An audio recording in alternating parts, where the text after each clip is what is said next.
Still remember the exact moment the conversation at the table shifted, not loudly, not dramatically, just a quiet tightening in the air, the way a room feels right before a storm decides whether or not it's going to commit. My boyfriend's father had just set down his wine glass. We were at his parents' house in Oakville, a Saturday evening in late October, the kind of night where the leaves outside were doing that last beautiful, desperate thing before winter took over completely. His mother had made roast chicken with root vegetables, the kind of meal that fills a house with warmth for hours. The table was set properly, linen napkins, the good dishes. I'd brought a bottle of Niagara Peninsula Riesling and a wildflower honey cake from a bakery in my neighborhood, and his mother had seemed genuinely pleased, which had made me exhale for the first time since we pulled into the driveway. Marcus and I had been together for 2.5 years. I know what that sounds like, 2.5 years before meeting the parents. But his father had been posted in Yellowknife for the better part of the first year. And then there had been a health scare with his mother that made big gatherings feel wrong. And then honestly, if I'm being truthful, Marcus and I had just been careful with things. Neither of us was in a hurry to perform anything for anyone. His father was a recently retired civil engineer, 40 years with the same firm in Hamilton, the kind of career that earns a man a particular confidence in his own expertise. He built water treatment infrastructure across 3 provinces. There were framed project photos in the hallway, aerial shots of facilities, construction timelines mounted behind glass. I'd noticed them when Marcus showed me around. His mother was warm in the way that people who have survived something tend to be warm, genuinely, without performance. She refilled my water glass before I'd finished it and asked about my drive down and whether I'd eaten before coming, which I hadn't, which made her quietly pleased. His father, I'll call him Robert though he introduced himself formally, had been pleasant enough at first. He had that particular kind of reserved cordiality that some men of his generation wear like a good coat. Polite, measured, watching. We got through the soup course without incident. Marcus told a story about a work trip that went sideways, and his father laughed in the right places and his mother kept passing bread. It felt possible. I let myself think, this is gonna be fine.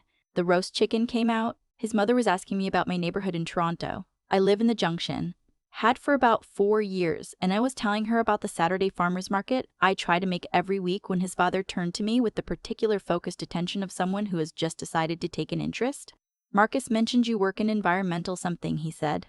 It wasn't quite a question. Environmental assessment, I said. Specifically, I work with EA processes for major infrastructure projects. Regulatory review, indigenous consultation frameworks, that sort of thing. He nodded slowly.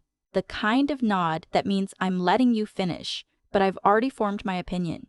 It's a growing field, he said, and there was something in his tone, not unkind exactly, but with the gentle condescension of someone who believes he's speaking to a person at the beginning of something. Important work. A lot of young people are moving into environmental now. It's been my field for about 8 years, I said. Mildly. I kept cutting my chicken. The EA processes have changed a lot, he said, settling into it now, reaching for his wine. Especially since the Impact Assessment Act came in 2019, was it? The old CEAA framework was more straightforward, frankly. What they've done now is complicated things considerably. A lot of overlap with provincial jurisdiction. He wasn't wrong about any of that, technically. The Canadian Environmental Assessment Act, being replaced by the Impact Assessment Act in 2019, had created a genuinely more complex landscape. He had the timeline right. I looked at him, and I looked at my plate, and I made a decision that felt, in the moment, like patience. There were significant changes, yes, I said. The problem, he continued, warming to it now the way that people do when they found a receptive audience, or believe they have, is that the consultation requirements have become so layered that projects stall for years before they even break ground.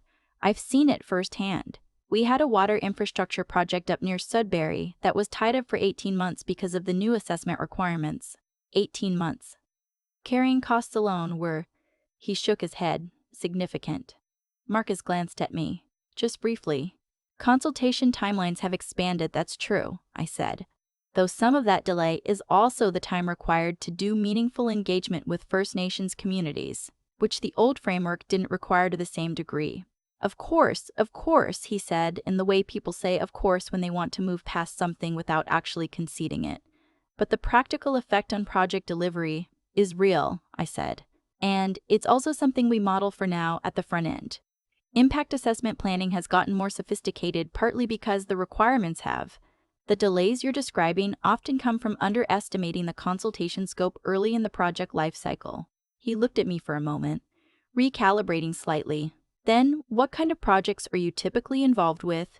Mostly major designated projects under the federal threshold, I said. Energy, transportation infrastructure, some mining. I've also done a fair amount of work on the federal-provincial coordination side, trying to reduce duplication between the federal IAA process and provincial EA requirements.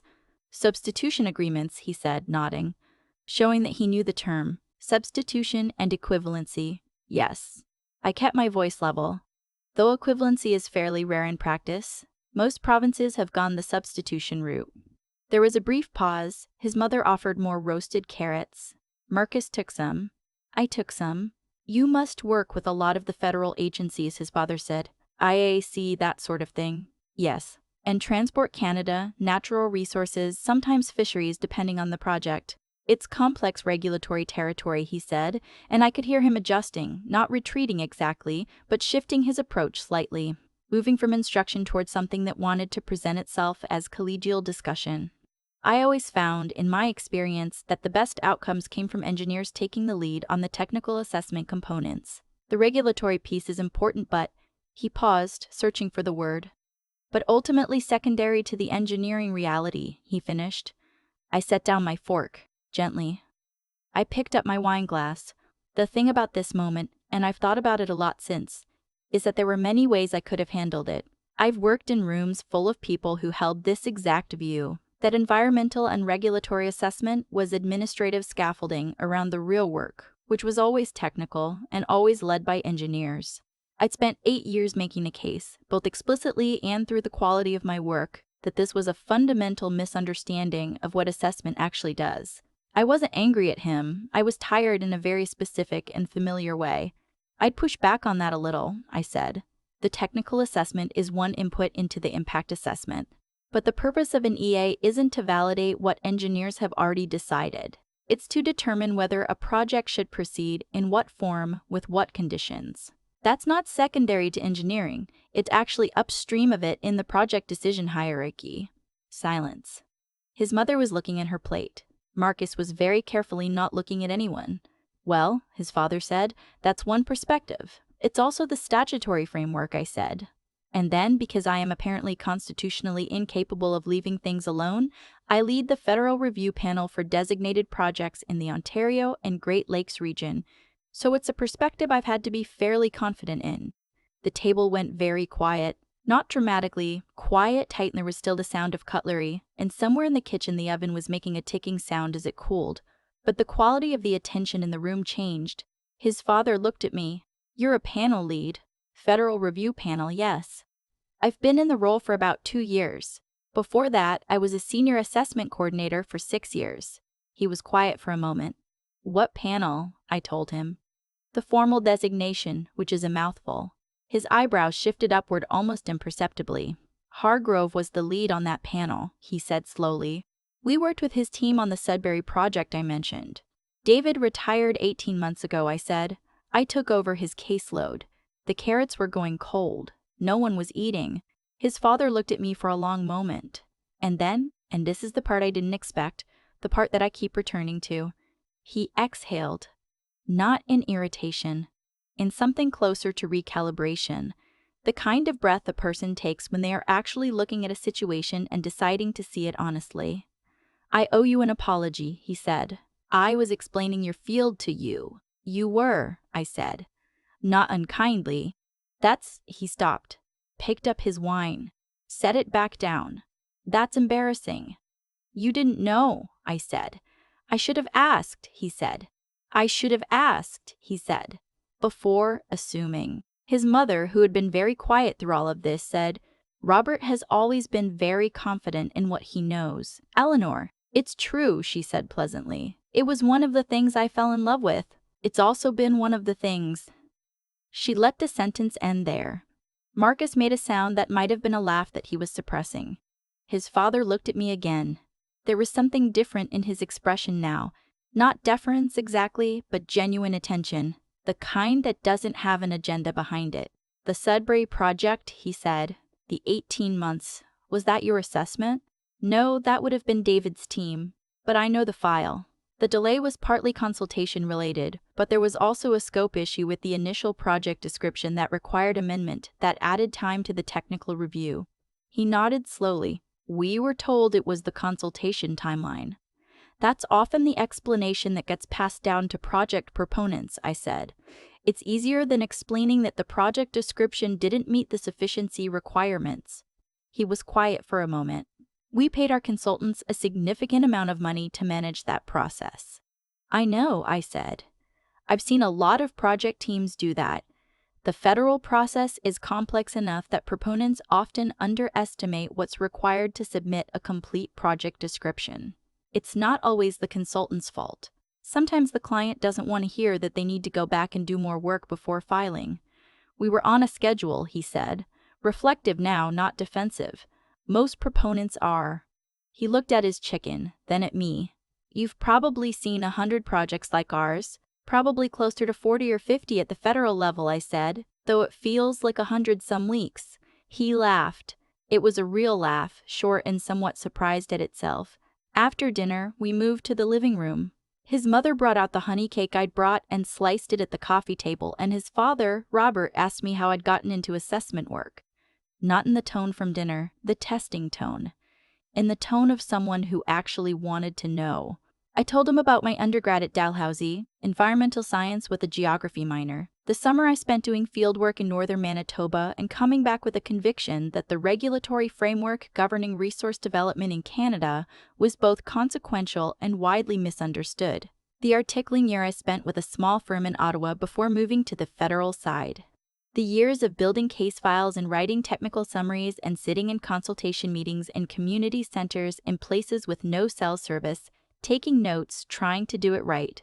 He listened in a way that people don't always listen, not waiting for his turn, but actually following.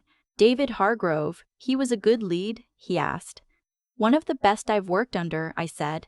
He had a gift for keeping a room that was about to fall apart from falling apart. I'm still learning that. It's harder than it looks, his father said. Keeping a room? It really is. His mother had her feet tucked under her on the armchair and was eating her cake and watching the two of us with an expression that I couldn't quite read but that seemed satisfied.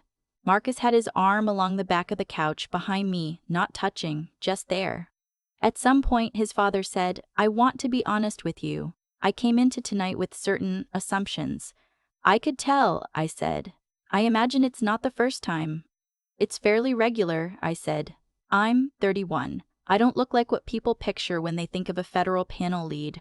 I've stopped expecting the assumptions not to happen. I've just gotten better at deciding how to respond to them. You were very patient with me, he said. More than I deserved, probably. You were willing to reconsider, I said. That's not nothing. Some people double down. He smiled at that. A smaller, more private smile than the ones he'd been wearing earlier in the evening. Marcus told us you were impressive, his father said. I thought he was. A pause, partial. He is partial, I said, but he's also not wrong. From the other end of the couch, Marcus said, not looking up from his cake, I've been telling you for 2 years. You have, his father agreed. I should have listened. We left around 9:30. The drive back to Toronto was dark and quiet, the highway carrying us through suburbs and then the city's edge. The CN Tower visible from the Gardner for a few minutes before the angle changed and it disappeared behind buildings. You okay? Marcus asked, somewhere around Mississauga. I'm good, I said. Your mum is lovely. She is. Your dad, I thought about how to say it. Your dad is someone who knows how to be wrong when he has to be. That's actually rarer than you'd think. He glanced over at me. That's actually rarer than you'd think. He glanced over at me. That's a generous read. Maybe, I said, but I think I meant it. He reached over and took my hand, didn't say anything. The highway lights moved over the windshield in long orange stripes. I thought about the moment at the table, the breath his father had taken, the way he'd said, I owe you an apology without being pushed toward it, without it being extracted from him. I've been in enough rooms, professional and otherwise, to know how unusual it is for someone to get there on their own. It doesn't fix the assumption. It doesn't undo the 45 minutes of being lectured at the dinner table about my own field by a man who had never once thought to ask what I actually did. It doesn't address all the rooms before that one, all the meetings and site visits and conference calls where someone looked at me and made a calculation and got it wrong in the exact same way. But it was something. And I've learned that something, when it's sincere, is worth holding on to. The Toronto skyline came into view properly then, the city doing what it always does, arriving all at once, loud with light, unapologetic about its own size. I turned toward the window and watched it come. There's a version of that dinner that goes differently. I've thought about it. The version where I say nothing, where I smile and let Robert talk, where I decide the evening isn't worth the friction. I've done that before, in other rooms with other people.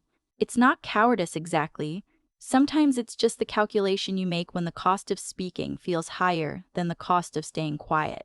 But something about that particular moment, the way he said ultimately secondary to the engineering reality, made staying quiet feel like a different kind of cost. Not to him, to me.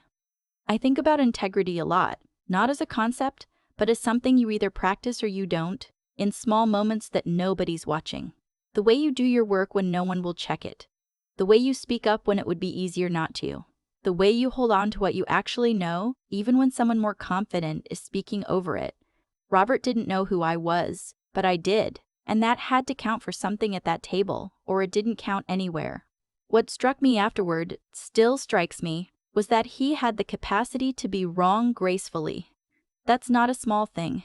It takes a particular kind of clarity to look at a situation midstream and say, I was the one who misread this. Most people, when they've committed to a position in front of their family, find ways to soften the retreat without fully making it. He didn't do that.